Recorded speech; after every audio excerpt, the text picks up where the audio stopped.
Let's just jump right into these election results. I don't think anyone saw it exactly playing out like this. At the same No, time, I still do believe the Democrats could have done better.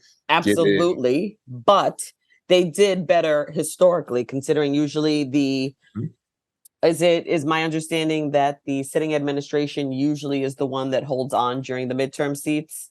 they're the ones that lose. The They're the ones party who of the normally president. lose during the midterm seats. Oh, yes, you're correct. Because under Bush, Obama, Mhm. and Clinton, each person lost anywhere between 40 and 60 seats, I believe. And in this And Trump. election, and Trump, and in this election, the Democrats only lost about a dozen or so seats. Nonetheless, they were still able to maintain a very narrow lead. So neither side swept anything. And I think people underestimated how much that abortion rights was not only going to impact the election, but people can hold multiple thoughts in their brains at the same time. They can be concerned about the economy, they can be concerned about women's rights, they can be concerned about saving the democracy, and they can be concerned about guns all at the same time. And I think that manifested at the polls. What say you? I totally agree, and I'd also add the fact that if you want to peel back some layers about it, yes, abortion absolutely played a huge role. Gen Z showed up and showed out. They definitely Showed voted in up. mass. And not only did they show up, they overwhelmingly voted Democrat. I believe the latest statistic I saw was 63% of Gen Zs, which is ages 18 to 29, showed up at the polls voting Democrat 63% of the time. Yep. And this didn't show up in the pre-election polling. Wonder why? Because when you're polling people and you're calling them from an unknown number, guess who's not going to pick up? Gen Z. You already have a very low likelihood of anyone picking up, but Gen Z Right. absolutely is not picking up that phone call from a random polling company or replying to that text from a random polling company. And They so hardly the make polls phone missed. calls. They hardly make phone calls as it is, let alone from strangers. Thank you. So they missed. The polls missed. The polls missed across the board. Disappointingly, Herschel Walker and Raphael Warnock are now in a runoff. It's a Mm, disgrace that it's even that close. And I say that politics aside, not because of politics. Herschel Walker, Democrat, Republican, Libertarian, Green Party, I don't care what he is unqualified to be in a position that is representative of the people in the allegedly most powerful political body in the land. It's shameful. And mhm. what's the most disgusting part about that is that evangelicals did not choose to vote and throw their weight behind the reverend. They threw their weight behind the football player who seems to manifest everything they claim to be against. Mm-hmm. He is the epitome of what they can't stand about black people, and Mm-hmm. yet wheeled him out because they thought just him being a black football player was enough to get people to the polls and be a competitor to Raphael Warnock. And sadly enough, their strategy seems to be working. What say you? I mean, we talked about this earlier. It is kind of fucking ridiculous that uh, this person who represents all of the negative stereotypes about Black men that specifically Republicans in places like Georgia believe about Black men. This guy embodies, oh, he's athletic. Oh, he's got a history of violence. Oh, he's got multiple baby mamas and kids that he didn't take care of out of wedlock, paid for abortions, not very smart, not qualified for his job, not very articulate. And he's going to do what he's told. Ticks every box.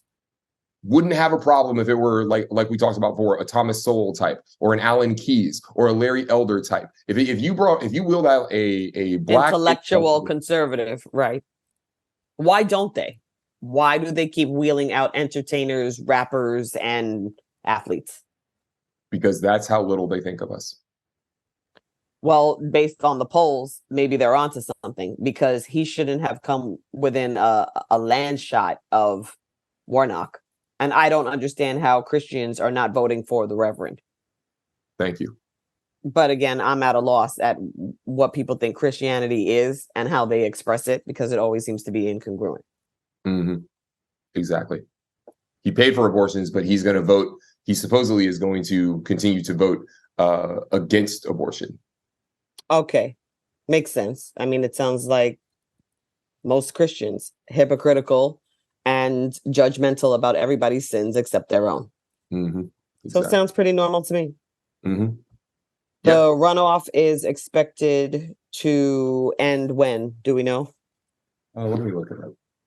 In the meantime, another thing to take note of is that there were two major LGBT wins, two lesbians won in an unprecedented win as well for the nation.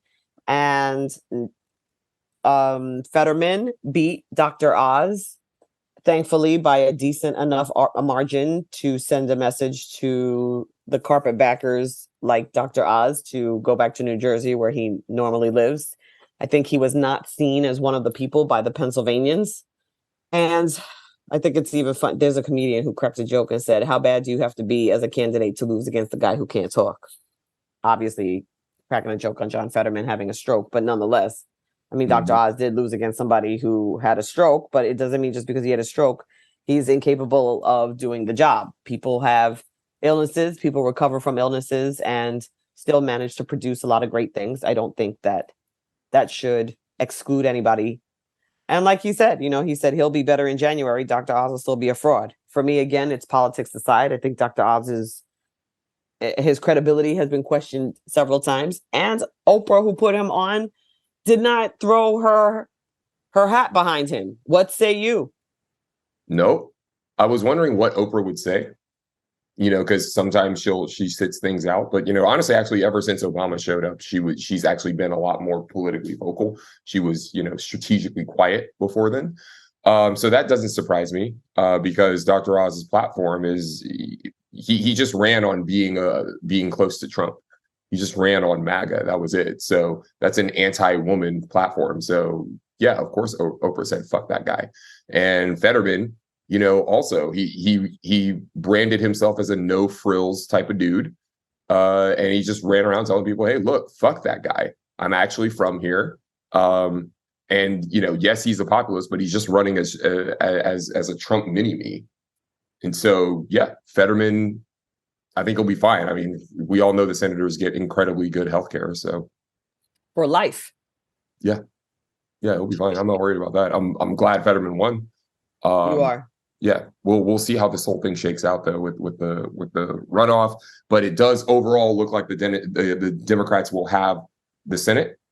However, Yes. because they don't have the House, we're going to have divided government, so they're not going to get anything done. Let's be So honest. did the Republicans win the House? It looks like the Republicans are going to have the House, but not by a lot, by a Okay. very slim margin. So the Democrats have the Senate, the Republicans will have the House, and Right. then if Democrats hold their role in the presidency, that would be the deciding factor or give them the majority. What Yep. do you make of the sweep of DeSantis in Florida? He won overwhelmingly the majority of the counties in Florida, except for maybe a handful, half a dozen at best. I think the presidential candidacy is going to come down to him and Newsom. What say you? We shall see whether or not Gavin Newsom runs. Joe Biden probably is better positioned to win a national race more than Gavin Newsom, but some people don't like the fact that Joe Biden's so old. But yes, DeSantis appears to be, the guy who probably has the inside track for the Republican nomination. He's clearly running for president. But Greg Abbott appears to be trying to position himself as well. And it was, there were disappointing results in Texas where Greg Abbott beat Beto O'Rourke, and in Florida, Yeah, and yeah. also in And Georgia. Stacey Abrams Yeah, got beaten, by the way. We have to mention that. exactly. Valiant effort on her part, although I don't think she galvanized the momentum that she had around her first run. I think there were a lot of things that Kemp also did to cheat a bit. Since her first run and since the presidential campaign, Georgia has passed a whole bunch of anti-voter laws, voter ID laws, et cetera, that True. restricted early voting, restricted the number of polling places, and True. it goes without saying, what the hell does early voting or how many polling places are open or how late the polling places are open. What do any of those things have to do with voter ID and voter fraud? Right. Exactly. They have nothing to do with it. But yes, ever since, Georgia was running around claiming that Trump actually won the state of Georgia, that is a widely held belief that not only Trump won the state of Georgia, he did not, and that he won the election, he did not. But yes, the Georgia state legislature did pass a whole bunch of voter ID laws immediately following the 2020 election. Similar chicanery happened in Texas. Harris County, which is where Houston is, they usually say, hey, if you're in line before the polls close, your vote will still count. Greg Abbott had the Secretary of State tell the polls in Harris County, oh, you're not actually allowed to count any of the votes that were cast after 8 p.m. Wow. Thrown out. That's shameful. There'll be lawsuits, I think, around that. But by the time the verdict comes in, the election's over, which is ultimately the goal. And also, there's the only federal protections we have when it comes to voting rights are in accordance with the Voting Rights Act, many of which are civil rights protections. We don't actually have federal standards beyond the parts of the Voting Rights Act that specifically target certain states and called for oversight there. And that part of the Voting Rights Act was gutted by the Supreme Court not that long ago. Okay. So there's not actually much of a federal, whistle you can blow to say, hey, they did this and they violated people's voting rights, unless you make it a civil rights issue and you can prove that there's a racial element to what they did. Now, Harris County being incredibly diverse does appear to there may be evidence of such a violation, but it's harder to prove. And this is again why we need a new Voting Rights Act, which the Democrats were in position to pass before the midterms, right? But we were unable to because of Joe Manchin and Kristen Sinema. Those are the two moderate Democrats who are in red states. Joe Manchin being in West Virginia, Kristen Sinema being in Arizona. Those are the two ones that have kind of held back the Biden administration from accomplishing more. True. And if we talk about the Democrats holding the Senate, do they have enough votes in the Senate to overcome Joe Manchin and Kristen Sinema? Arguably, no. We'll see how it exactly shakes out. We're going to find out after the runoff.